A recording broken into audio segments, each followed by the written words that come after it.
네, 최근에 부동산 시장을 보면 거래 절벽이다라는 얘기가 흘러나오고 있습니다.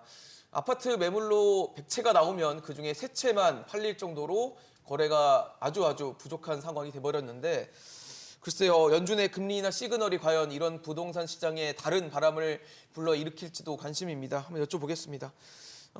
소장님 어떻습니까? 예. 사실 거래 정말 없더라고요, 요즘에. 좀 금리나라는 시그널이 지금 나온 상황에서 그런 어떤 기대감들이 좀 시장의 거래를 다시 좀 불러일으키는 요인이 될 수 있다 보십니까? 어떻습니까? 일단 뭐 심리적으로는 금리가 이제 더 이상 오르지 않겠다라는 어떠한 기대 심리로 인해서 사람들 마음이 조금 이제 포근해질 수는 있다라고 볼 수 있겠는데요.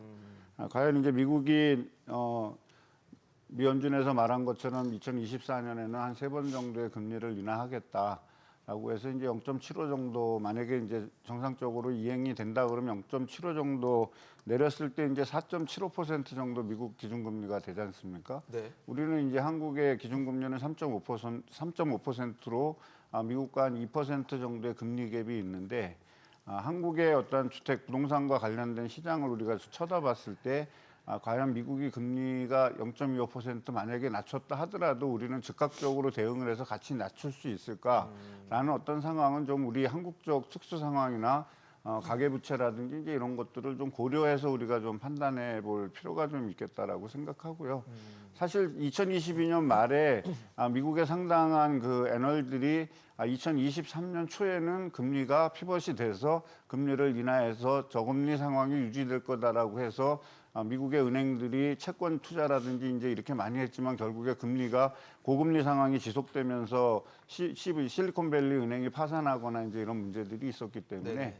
지금은 이제 어떤 뭐라 그럴까 포워드 가이던스로 해서 이제 이렇게 할 수 있다라는 어떤 예고만 한 거기 때문에 여기를 너무 낙관적으로 생각하기에는 좀 한계가 있고요. 물론 이제 고금리 상황이 주택 거래량을 제한시키는 어떤 요인들도 있지만 과연 우리 지금 주택 시장 자체가 거래량이 줄어드는 게 과연 금리만 때문인가라고 생각한다라면 그거 외에도 상당한 변수들이 좀 제가 봤을 때는 좀 많다라고 보여집니다. 매물이 지금 켜켜이 쌓여 있고 그 다음에 이제 급매물 소진 이후에는 매도 매수의 호가의 갭이 있기 때문에 이미 수요자 중심의 시장으로 돌아서서 관망세가 짙어지고 있는 가운데 단순하게 기준금리가 조금 낮춰졌다 그래서 이것이 거래량으로 직접 연결된다라고 보기에는 제가 봤을 때는 좀 한계가 있을 거라고 생각이 듭니다. 김현 소장님 어떻게 보십니까? 거래량 좀 늘어날 거라고 보십니까? 최근 거래량이 많이 줄어들었거든요. 그러니까요. 10월 서울 아파트 10월 거래량을 보면 10월이 이제 3천 건이 붕괴가 됐고요. 네. 계속 한 4월부터 3천 건을 유지했는데 10월이 2,300건 정도 나왔고요.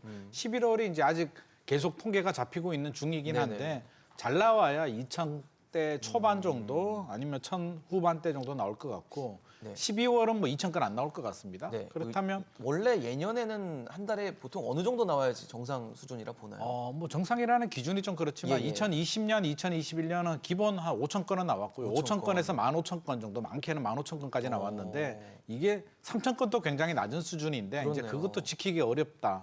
이렇게 거래량이 줄어드는 건 이제 두 가지 이유가 있습니다. 하나는 매수자 입장에서 집을 사려는 매수자 입장에서 보면 추가 상승에 대한 기대감이 낮기 때문에 과연 집값이 얼마나 올라갈까 일단 발을 좀 빼고 있는 관망을 하는 상황이고요.